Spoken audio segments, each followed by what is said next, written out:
Hi, hello, welcome back to another week. Welcome back to another video. I hope you've all had an excellent week.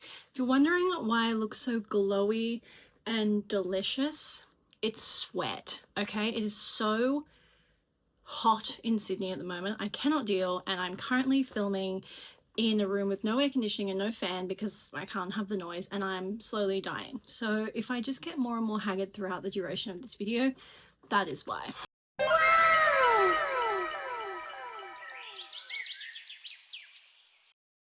So today we're going to do a little bit more of an essay style video again, and I know I said I wasn't going to do one of these, and I actually had no intention of doing one for at least a while, and then something happened. Heated Rivalry. Yes, I sat down with my flatmate on one lazy Sunday with the intention to watch like one, maybe two episodes. I really had no clue what I had in store for me, aside from the fact that my friends were all obsessed, and you know what? Same. I was a woman possessed. I spent about 80% of my time talking about Heated Rivalry. and the other 20% of the time I was praying for someone else to bring her up so I could talk about her more. I have not felt this deep-seated level of obsession with any popular media since probably like I was 16 and Twilight came out. I've watched the show, my For You page is like Heated Rivalry only, I've consumed every interview with the cast that I can find. I am obsessed, and so it got me thinking, what is it about this show, aside from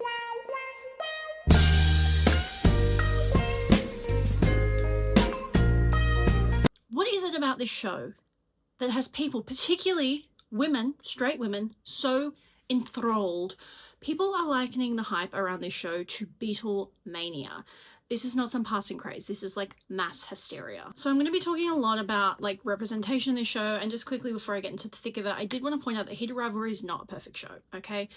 It has some flaws in terms of its representation of gay men. This is just simply not a topic that is my place to discuss, or something that I feel particularly comfortable critiquing because I'm not a gay man. Do you know what I mean? I didn't want to paint this show, however, as like some perfect representation of queer love. It is perfect to me in my heart of hearts, but I can wholeheartedly see that some of the criticisms that the show is receiving are quite valid.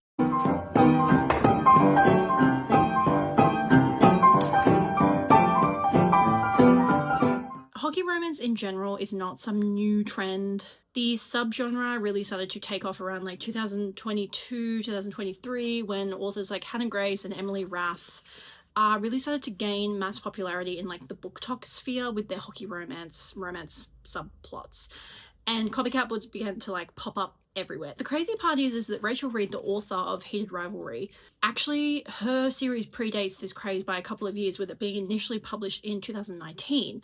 So back in 2023, when hockey romance was really having its moment, director and showrunner Jacob Tierney reached out to the author Rachel Reed via Instagram to see if anyone had optioned her book series, and then in January 2025, Canadian streamer Crave announced that it had picked the series up. Production on the show began with it shooting on a famously tight schedule, with the entire shooting process taking place over just over a month. The show debuted November 28th on Crave, with HBO having picked it up to stream in other parts of the world. By the time the show aired, there was definitely some buzz with like the community of fans that loved the books being its biggest champion. However, I don't think anyone really understood just how insanely popular and what a phenomenon this show would become.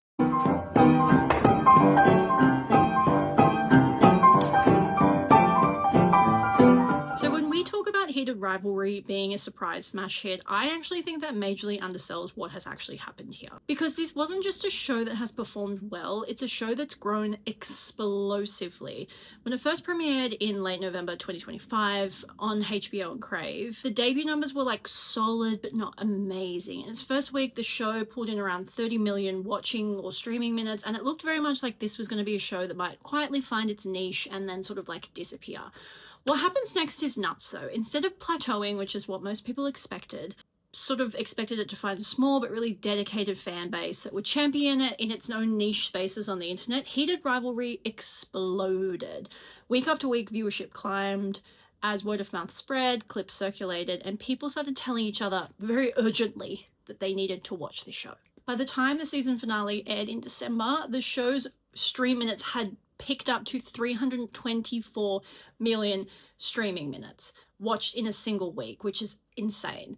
Crazier is what happened after the finale. The show continued to pull in huge numbers with hundreds of millions of minutes weekly.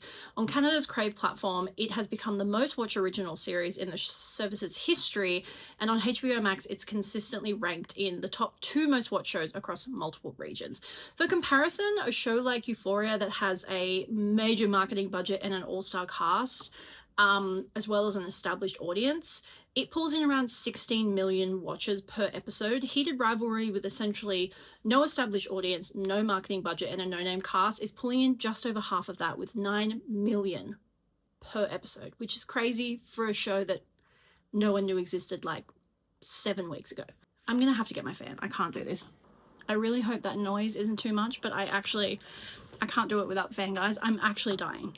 Okay, back to it. So when you look at global data, Heated Rivalry reached a peak of around 95 times the average demand for a TV series worldwide. This puts it in an extremely rare category, especially for a small Canadian production competing against like massive international franchises. Demand at that level means that people aren't just watching, they are actively searching for it, liking it, telling their friends to watch it, and engaging with it across multiple platforms. This kind of demand spike is really usually reserved for like prestige shows or established IPs. Think like, again, a Euphoria or a Game of Thrones.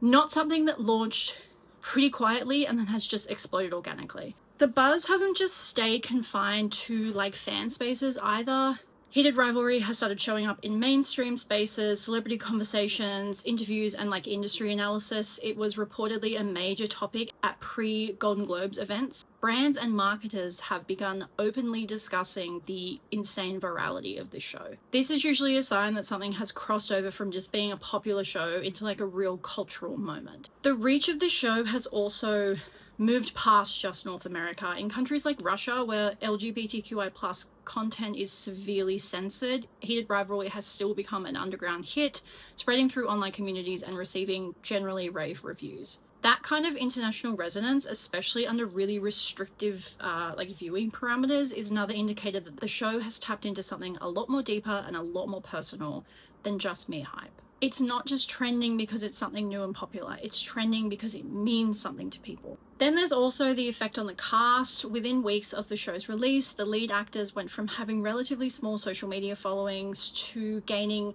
hundreds of thousands, now 1 million followers overnight. Every interview clip, red carpet appearance, or behind the scenes has been dissected and beloved by fans. And the 2 lead actors have now since been official torchbearers for the 2026 Winter Olympics, which is crazy. And that, folks, is what happens when a show stops just being a show and starts becoming a shared cultural obsession. But to talk about the mass success of Heated Rivalry, one must address the elephant in the room. Just why do so many women, and so many straight women, so deeply love a show that centers around male love with a mainly male cast? The short answer, in my opinion, the feminine gaze.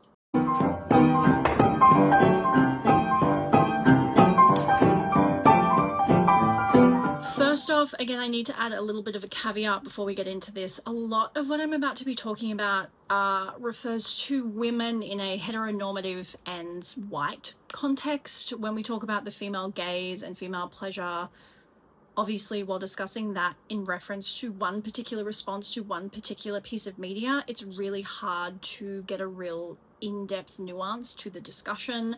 So just know that I use the word female and woman and girl and women a lot in what I'm about to get into, but obviously I know, and you should all know, that being a woman is so much more than just the gender that you are assigned at birth. So anyway, onwards we go.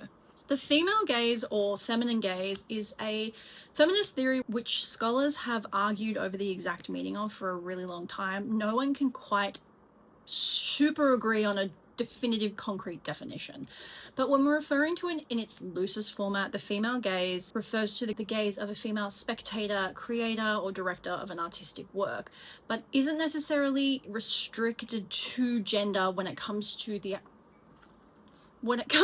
actual person who is creating said art. It emphasizes women's perspectives, experiences, and desires, challenging traditional narratives and power dynamics in visual culture particularly. There are plenty of pieces of media that have been created by men that would fall into the category of the female gaze. This is not simply about the gender of the characters and the creators of the media that we're talking about. It's about perception. In an article for Medium, the author says of the female gaze, to put it simply, the female gaze is a term referring to the perspective of women in the creation of art, as well as the representation of women in them. The latter point encompasses the portrayal of women having agency, so all genders can tap into the female gaze. The concept of the female gaze is a direct response to feminist film theorists Laura Mulvey's term the male gaze, which represents a heterosexual male viewer, but also the way in which male creators view the world. The female gaze looks at itself from 3 different angles: the creator, the muse, and you, the audience. A more simplified version of the female gaze could be likened to a trend that was popularized on TikTok, which is written by a woman, which in essence refers to male characters which fit a kind of broadly accepted framework of what women really want in a male partner. A lot of men written by romance author Emily Henry fall into this category, and yes, I know that Emily Henry is quite literally a woman, but it's more so indicative of the personality traits she gives her male love interest and how they treat their female counterparts, as opposed to whether or not the author is male or female. You'll often hear of actors as well, like Pedro Pascal or Jonathan Bailey, being referred to as being written by a woman. Essentially, men who are widely viewed as being kind, compassionate, empathetic, and allies to women would fall under the banner of being written by a woman. The concept of the female gaze is one of those things that's quite difficult to explain, but when you get it, you get it. But it all really boils down to the one thing. Traditionally, filmmakers or writers or authors have assumed that the art they create is being viewed predominantly by a heterosexual male audience, which often comes with a certain level of like emotional shallowness. But it also affects the way female characters are viewed and how moments of intimacy are framed. I also think the male gaze affects how we view our female characters, especially in intimate settings. Take, for example, 2 massive IPs which both heavily revolve around sex and intimacy, 50 Shades of Grey and Bridgerton. These are both IPs based off books that were written by women. They have both been turned into smash hit movies and TV shows that were also directed by women. But I would argue that the way sex and intimacy and the female body is presented in these works could not be more different, and is a really great example of the male gaze versus the female gaze. I can't show you clips from either of these shows because the video would get taken down, so you'll just have to take my word for it. Another much less steamy example of like the female gaze versus male gaze is the TikTok trend biceps versus abs. In comparison to the male gaze, the female gaze tries to show characters with their own desires, feelings, and aspiration. It shows us, the audience, how they see the world and how we, the world, see them. To also like quickly state the obvious, this theory obviously also has its flaws. Just like men, women are all different. So no one gaze is like correct. We're merely just using this as a framework to differentiate 2 different styles of media. Okay, so now we've sort of established a few things. Let's get into why do women love Heated Rivalry so much? Firstly, I think it's really important to note that this show is not simply beloved by female audiences. It's become a really beloved darling within queer spaces, despite some solid criticisms with the representation of gay men. But as is with the way with so many things, a lot of the show's value in larger pop culture has been massively downplayed because misogyny. Because of course, if women collectively love something, it must be bad or vapid or silly. At its core, we live in a world where really horrific things are happening day by day. The rights of women, well, actually anyone who isn't white and male, are being systematically stripped away. And it's refreshing and, dare I say, political for a show about 2 gay men, one of whom is mixed race, to have become so wildly popular. People are overjoyed to be watching something that shows love outside of the heteronormative family dynamic. This is a television show about 2 men playing an incredibly hetero and aggressive sport, and behind the scenes loving each other in a way that is tender and touching and complicated and messy. For this to be making waves, for this to be popular, In my opinion, it shows that not all hope is lost. There are people, and loads of them, who are actively engaging with media that plays outside the normal scope. And dare I say, keep it coming. Keep it coming. But to go back to my original statement, why do women love this show so much? Part of it is the familiarity. Why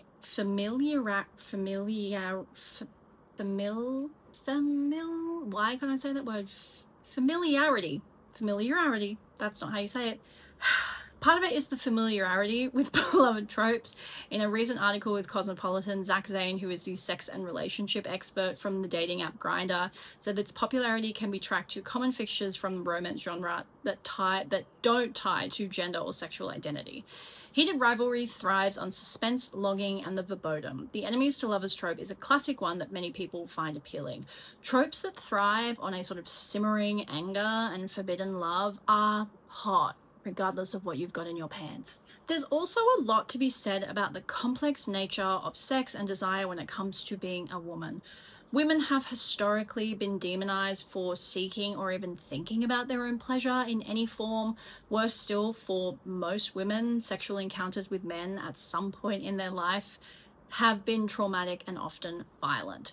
Rachel Reed, the author of Heated Rivalry, has said that her texts serve as a welcome reprieve for her female readership. A lot of my female readers prefer to not have a woman in the book because of their own usually dark pasts with sex with men.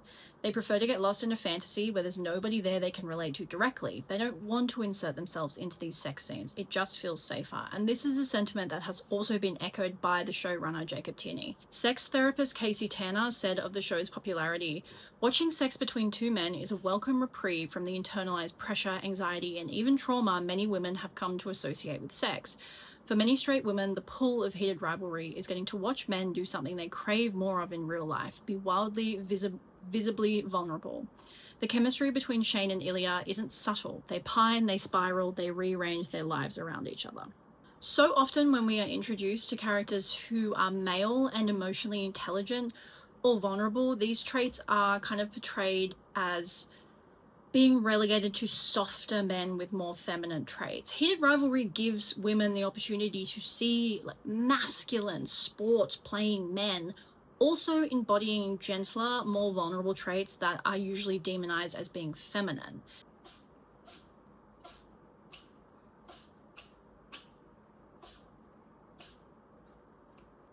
You good, bro? Am I ever gonna get through the sentence? Seeing two men unabashedly and unashamedly yearn for each other reflects a trait that I think a lot of women wish they could see in their real-life male friends, family members, and partners. Taking away from even the more emotional sides of things, when we talk about the popularity of the show, you cannot ignore that there are a lot of softcore scenes. This show is steamy. And while it might seem incredibly counterintuitive for straight women to find this erotic, it actually makes sense.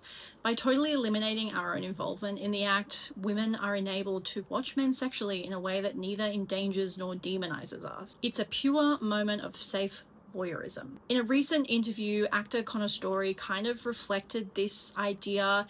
He said of the show's popularity with women, they are so exhausted by the idea of straight men that this is the only way they get to see a form of masculinity that feels accessible and interesting. And I wholeheartedly agree with this statement right here. I think it can be really easily applied to a lot of the sexier scenes in the show. A really interesting fact I learned while researching for this video is that from a lot of popular porn sites, half of the gay porn is consumed by women. And I thought that was really interesting. Almost half. That's a lot. In an article for Harper's Bazaar, author Louis Staples said, "A friend of mine told me that she likes gay porn because it feels escapist, unlike straight porn, which is mostly made by men and often degrading or violent towards women." And while I'm not in any way comparing Heated Rivalry to porn, because the show is so much more than just the sex scenes, I think it's interesting to note that it does feature two men who both center each other's pleasure, when often sex scenes in hetero media don't focus on the pleasure of the both partners nearly as much. We can psychoanalyze why women love this goddamn show so much, but at the end of the day, even though I've just spent like 20-something minutes dissecting it, I'm quite happy to just lie back and give myself over to the tide, to the river, dare I say, of Heated Rivalry love. On her Substack, Molly Barth writes, "The romance genre has long been a battleground of guilty pleasure for women, something that has needed to be justified to their male partners, their friends, even to themselves. While it's finally receiving some long overdue respect, largely because of its massive revenue it now generates for an otherwise struggling publishing industry, there's still a long way to go in fully destigmatizing this type of content." So it's not really surprising the level of like shock bordering on contempt people seem to have for women having an interest in this show. Women are generally required to justify almost every aspect of their existence, their likes, their dislikes, and why they do the things they do. And while I've thoroughly enjoyed doing this video and doing the research for this video, I did sort of have to have a moment where I realized I did it because I was mainly trying to justify spending hours reading about a show I really liked. And I did sort of have to sit back and be like, it's actually okay to just love something. And that is a piece of advice that your therapist would charge you $300 to hear, and I'm telling you for free. On the rabid dissection of women's interests in this show, in The Guardian, Zoe Williams says, "Heated rivalry discourse has cracked open a rich seam of contempt for women. We are simultaneously insatiably horny, yet somehow very frightened of sex. We objectify men, and this is disgusting. Yet at the same time, we don't understand bodies and prefer cake or wine, which is also disgusting.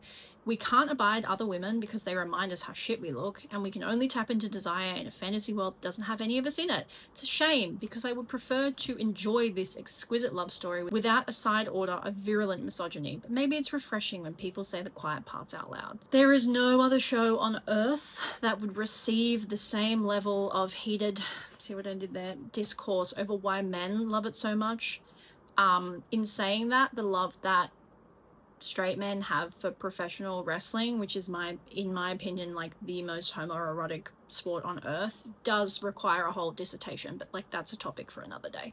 I think what we can all and should all be taking away from the runaway success of this show is that people, not just women, are starving for stories that don't center around the traditional nuclear family. People are thirsty for media created by women and other people from all walks of life. We as a collective are suckling at the teat of creative and original content, and we're all having a delicious and fulfilling time. And I say, don't stop. Bring on season 2. Gimme 800 of it. I hope you enjoyed that video and found it interesting. I found it really interesting doing the research required into writing this video, so I hope you've also enjoyed watching it. But again, as I said, you don't need to justify why you like something. You can just like it. Just like it, baby. Just like it. I am so excited to see where the show goes, to see where the actors go with their careers. I think the show as a whole is fantastic, obviously. I think the writing is great. I think the acting is phenomenal. And I really can't wait to see where the little show that could goes. I hope you enjoyed this video. Please leave a like, a comment. If you're not subscribed, subscribe, because I was looking at my stats the other day and I found out that like 70% of the people that watch my videos aren't subscribed. So you should fix that. You should subscribe, because I'm also really close to being able to get monetized, which I'm really excited about, because, it'll probably be like $3 to start with, but hey, in this economy, that's not even a coffee. It's half a coffee. It's half a coffee, which I'll take. I'll take anything I can get. My cats just like watch something fall from the sky. I don't know. I'm really hoping it wasn't a dead bird, because now they're staring out my window with an intensity bordering on insanity, and I'm a bit scared to go look what fell. Because if it's a dead bird, I'm going to be real sad, because it's really hot outside, so it could be a dead bird. Anyway, I digress. I hope you liked this video. As always, don't forget to like, subscribe, don't leave a mean comment or I will cry. Tell me if you're Team Shane or Team Ilya, and I will see you in next week's video. Bye. Mwah.